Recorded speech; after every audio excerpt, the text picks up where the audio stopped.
அனைவருக்கும் வணக்கம். நீங்கள் நம்ம சேனலுக்கு புதுசுன்னா பக்கத்தில் இருக்கிற பெல் பட்டன் அமைத்தி சப்ஸ்கிரைப் பண்ணிக்கோங்க.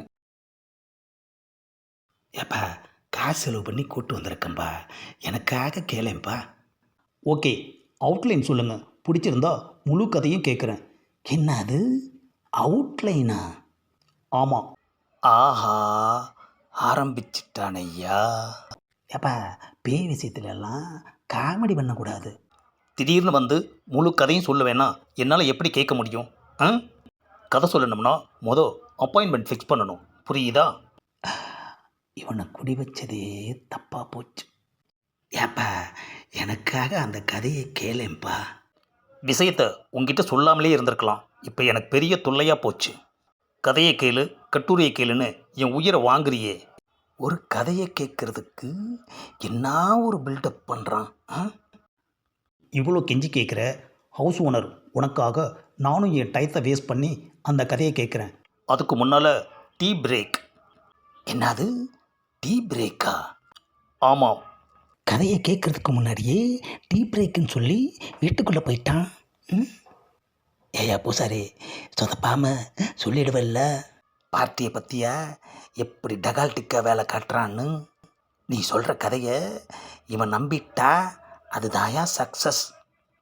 நான் கதை சொல்கிறப்ப பாருங்க எப்படின்னு தெரியும். A few moments later. நாரப்பய, மலை மாதிரி 2 பேர் இருக்கும், டீ குடிக்கிறியான்னு ஃபார்மாலிட்டிக்கு கூட ஒரு வார்த்தை கேட்காம போயிட்டானே ஐயா. டீ சாப்பிட்டுட்டு வர்றான். Ready, start. சரி, சீக்கிரம் ஆரம்பிங்க, இல்லைன்னா கட் சொல்லிடுவான். இந்த வீட்டை இவர் வாங்கிறதுக்கு முன்னால் இந்த வீட்டில் மொக்கராசுன்னு ஒருத்தன் குடியிருந்திருக்கான். ஆமாம், அது என்ன மொக்கராசு? ஏப்பா, அவர் சொல்ல விடேன்பா. கதை கேட்குறப்போ லாஜிக் இடிச்சா நான் கேள்வி கேட்பேன். ஆஹா, இவன் முழு கதையும் கேட்குறதுக்குள்ள நம்ம மூச்சே போயிடும் போல இருக்கு ஐயா.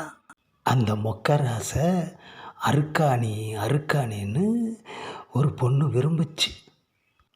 ஆமாம், 2 தடவை அருக்காணின்னு சொன்னீங்க, ஆனால் பொண்ணு மட்டும் ஒரு பொண்ணுன்னு சொல்கிறீங்க. ஆஹா, ஏப்பா, ஒரு ஃப்ளோவில் அவர் சொல்லிட்டாரு, விடேம்பா, நீ கதையை கேளு. ஆமாம், நீ ஏன் பூசாரிக்கு இவ்வளோ சப்போர்ட் வாங்குற? நான் தானப்பா கூட்டிகிட்டு வந்திருக்கேன், அதனால தான். அருக்காணியும் மொக்கராசும் ஒருத்தர் உயிராக விரும்புனாங்க. கொஞ்ச நாள்லையே அவங்க காதல் அருக்காணி வீட்டுக்கு தெரிஞ்சிருச்சு. ஒரு நிமிஷம், என்னையா மறுபடியும்? ஆமாம், மொக்கராசு இந்த வீட்டில் இருந்தான்னு சொல்கிற, அருக்காணி எங்கே இருக்கான்னு சொல்லவே இல்லையே. ஏப்பா, இப்போ அருக்காணியோட வீடா பிரச்சனை, மொக்கராசோட வீடு தான்ப்பா பிரச்சனை. அதெல்லாம் முடியாது, எனக்கு அருக்காணியோட வீடு எங்கே இருக்குன்னு தெரிஞ்சாகணும். ஏன், அது ஞான திருஷ்டியில் வரலையா? அருக்காணியோட வீடு எங்கே இருக்குன்னு சொல்கிறேன் தம்பி, நேராக பாரு. இங்கேருந்து பார்த்தா ஒரு வாசல் தெரியுதா, அதுதான் அருக்காணியோட வீடு. அப்போது சைட் அடிக்கிறதுக்கு ரொம்ப வசதியாக இருந்திருக்கு, அப்படித்தானே? ஆஹா, இவன் கதை கேட்டு முடிக்கிறதுக்குள்ள விடிஞ்சிரும் போல இருக்கு ஐயா. இந்த பதிவை லைக் பண்ணுங்கள், ஷேர் பண்ணுங்கள், மறக்காமல் சப்ஸ்கிரைப் பண்ணுங்கள்.